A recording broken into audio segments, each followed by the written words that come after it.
Welcome, adventurers, to the untamed landscapes of South Africa, where the legends of the Boer's hunting prowess come alive. Join us as we journey back to an era when the wilderness was not just a backdrop, but an active participant in the tales of survival and daring. From tense lion hunts in dark caverns to festive gatherings of springbok hunts, this is a story of people, beasts, and the land they shared.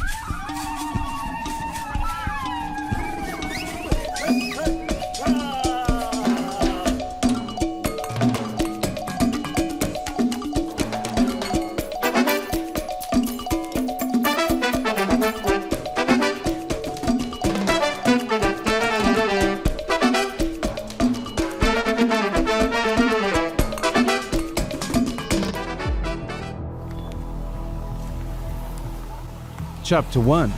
Lion Hunting with the Boers.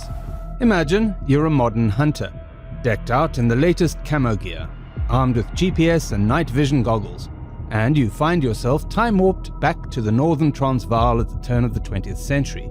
Here's how the local old-timers, the Afrikaner hunters, show you how it's done. First off, the lion isn't just another big cat, it's the king of the jungle, and a celebrity beast with its own entourage of awe and terror.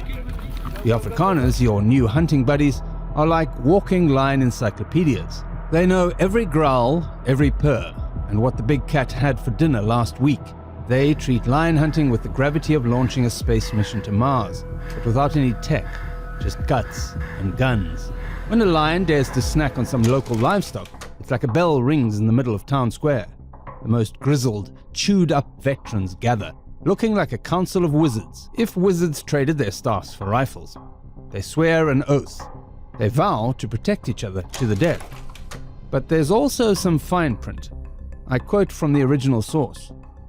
"Do you wish to hunt the lion?" They answer yes in resolute assent. Then comes another solemn question. "Do you swear to protect the man who is attacked?" They swear in loyal unison. The third question never fails to stir the hearts of the assembled men.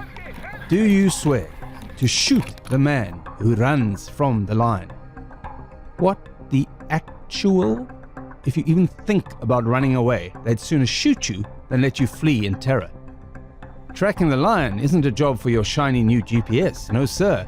It's done the old-fashioned way, reading the earth like it's yesterday's newspaper, following every paw print and overturned stone. Every step is calculated. Tension is thicker than that awkward family reunion after Uncle Bob's last episode. When, finally, you spy the lion, it's not a triumphant Hollywood moment with high fives. It's a standoff, where every hunter's heart beats in Morse code. This is where those oaths come into play, and you realize these old-timers are more than just tough. They're lion-whispering tough. So there you have it, a lion hunt with the Afrikaner hunters, throwing you back to a time when bravery was measured by your ability to stand firm when staring into the yellow eyes of a lion.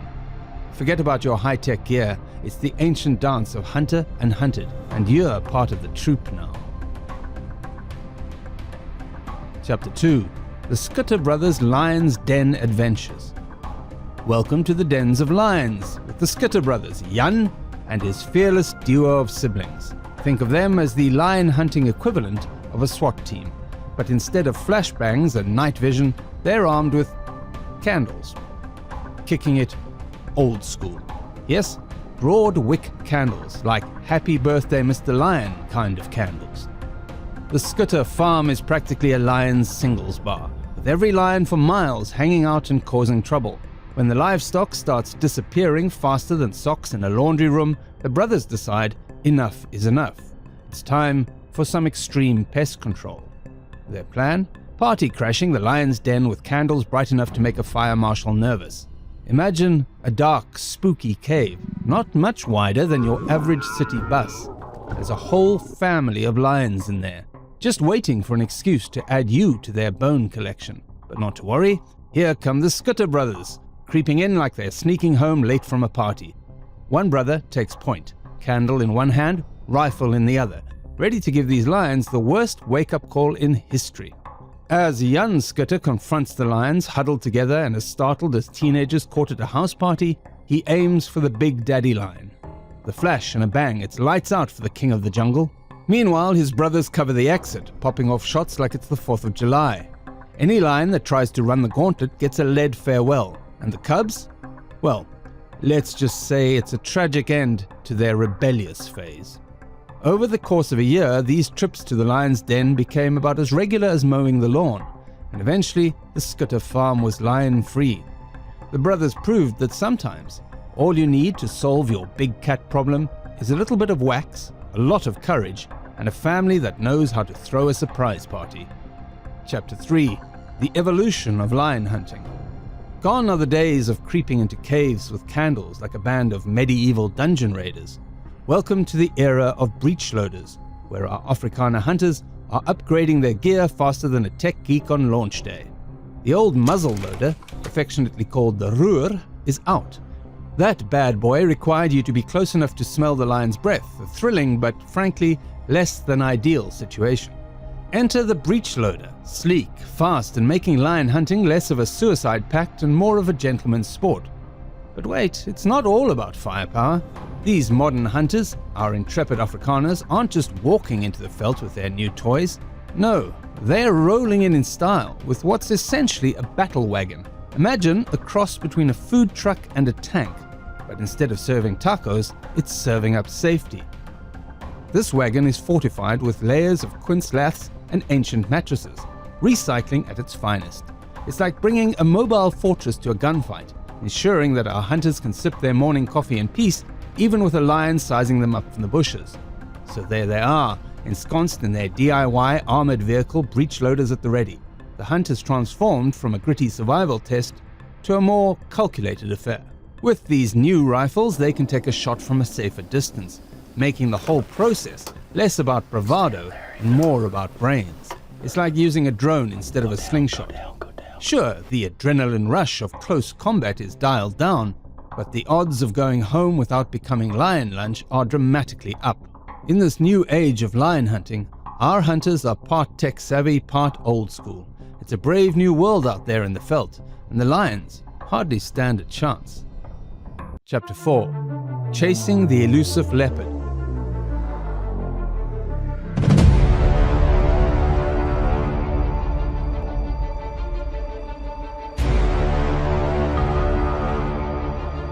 Boss, there is a leopard. There's a foal then that's missing? Yes, boss, yes. There's blood everywhere and the trail leads to the mountain. So, there they were, deep in the mountainous terrains of the Cape and Free State, where even the goats thought twice about making a step. Our daring Afrikaner hunters, armed with more guts than you could find at a butcher's shop, were on the prowl for a creature as elusive as a truthful politician. Yes, the infamous tiger, which, spoiler alert, was actually a leopard. Now, these hunters weren't the kind to be deterred by a mere name mix-up. No, they geared up with the enthusiasm of kids on a treasure hunt, ready to tackle their spotted nemesis with a blend of old-world charm and new-world cunning. So, how many men do you need to kill a leopard? I quote, "The rule of safety is 14 men for a single leopard. No hunt goes on with fewer hunters unless foolhardiness and utter inexperience come together at the mountain's base. With a full-size party assembled, the hunt begins. The men, each with his dogs, surround the mountain, every hunter taking a distance of 600 yards as the space for his activity. Some few are detailed to stay, as sentinels upon the hillside slope. The rest strike for the ridge and work in accordance to the mountain's top. Then with the crack of a rifle, it's showtime. The leopard, caught off guard but not defeated, makes a dash for it, turning the hunt into a chaotic battle of leaps, dashes, and heart-stopping moments. It was a dance as old as time, hunter versus hunted, with the roles sometimes blurring as the leopard ducked, weaved, and countered. The hunters, for all their preparation, found themselves outmatched by the leopard's sheer survival instinct and agility. It was a reminder that in the wild, no victory is guaranteed, and every hunter must respect the cunning and ferocity of their quarry. In the end, the tale of the leopard hunt was one of adrenaline, close calls, and the harsh beauty of the wild. And failure. The hunters returned home not just with tales of what happened, but with a deeper respect for the creature that had led them on a merry chase across the mountainous terrain. Chapter 5. Willem Pelser's fateful leopard encounter. In the rugged terrains of South Africa, young Willem Pelser, armed with enthusiasm that dwarfed his hunting expertise, fancied himself ready for a solo showdown with a leopard. His confidence was as towering as the mountains around him, and his experience was unfortunately as shallow as a puddle in comparison. One could say Willem tiptoed through the leopard's domain with the subtlety of a brass band, unaware that his quarry perched on a ledge above, watching with the patience only a top predator possesses. The leopard, seemingly offended by the audacity of this unseasoned challenger, decided it wasn't just going to confront Willem, it was going to make an entrance worthy of a stage villain. As Willem positioned himself, eyes scanning the low bushes, the leopard launched its attack from above. It was not just a pounce, it was a plummet that would make any action movie stunt look understated. The leopard descended upon Willem like a furry missile. The encounter was brutal and swift. Willem, caught utterly off guard, found himself less in a battle and more in a survival horror scene. The leopard, with a ferocity that matched its wild heart, didn't just tackle Willem. It nearly decapitated him, his head hanging by a mere thread, as if the leopard wanted to underline the peril of underestimating one's foe. Willem's tale ended not as a triumphant saga, but as a grim cautionary tale, recounted around campfires and in hunter gatherings with a mix of dark humor and somber respect. It served as a stark reminder to all hunters: the bush is no place for the faint of heart, and overconfidence can turn any hunter into prey faster than one can say leopard. Chapter 6. The Social Spirit of Springbok Hunting. In the more bureaucratic savanna of South Africa, our seasoned Afrikaner hunters found themselves grappling with a new game of regulations. The government, with a flourish of legislative pens, had drawn up a playbook as thick as a lion's mane, dealing when and how each creature could be hunted. It was a veritable who's who of the animal kingdom, each with its own RSVP date to the hunting party. Amidst these regulations, the Springbok hunt emerged as a festive highlight, turning the veld into a veritable outdoor banquet hall. Amidst these regulations, the Springbok hunt emerged as a festive highlight, turning the veld into a veritable outdoor banquet hall. Springbok, those sprightly antelopes, could only be hunted during certain seasons, turning their pursuit into a communal extravaganza. Imagine preparing for a giant block party where instead of balloons and streamers, you have rifles and binoculars. The entire community turned out, each family contributing to the grand feast. It was like Thanksgiving, but with more ammunition. Kitchens worked overtime, churning out traditional delicacies, boerewors, biltong and milk tarts, creating a buffet that would make any food festival green with envy. The hunt wasn't just about filling the larder, it was a social event, a culinary gala set against the backdrop of the rolling plains. However, the festive mood was balanced by the pressure to succeed. Returning without a Springbok was not just a personal embarrassment, it was akin to coming to a potluck dinner empty-handed. The community might forgive, but the ribbing would be merciless, the kind of teasing that sticks like burrs to a sweater. And let's not forget the vultures, both literal and metaphorical. The skies were patrolled by these keen-eyed scavengers, waiting to swoop down on the remains of the hunt. They were the cleanup crew, the feathered hygienists of the veld, ensuring that nothing went to waste. Watching them circle was like seeing live commentary on the success of the hunt, each downward spiral a critique on the hunter's skills. Navigating this tapestry of tradition and regulation turned our hunters into scholars of the wild, their knowledge of legal and natural law as crucial as their marksmanship. They adapted to the rhythms of regulation with a mix of humor and grumbling, proving that the spirit of the hunt could thrive, even under the watchful eyes of the law. Thus, the world of hunting in South Africa was forever changed. It became a landscape where one needed as sharp a wit for regulations as a keen eye for the hunt. Our hunters learned to live with their new reality, proving that even the wildest heart can learn to dance to the tune of bureaucratic beasts. Proving that even the wildest hearts can learn to dance to the tune of bureaucratic beasts. And so ends our saga of hunting tales, a mix of bravery, cunning, and a healthy dose of dealing with the paperwork. It's all in a day's work for our heroic Afrikaner hunters, proving that sometimes the pen, or the permit, is mightier than the sword, or the rifle.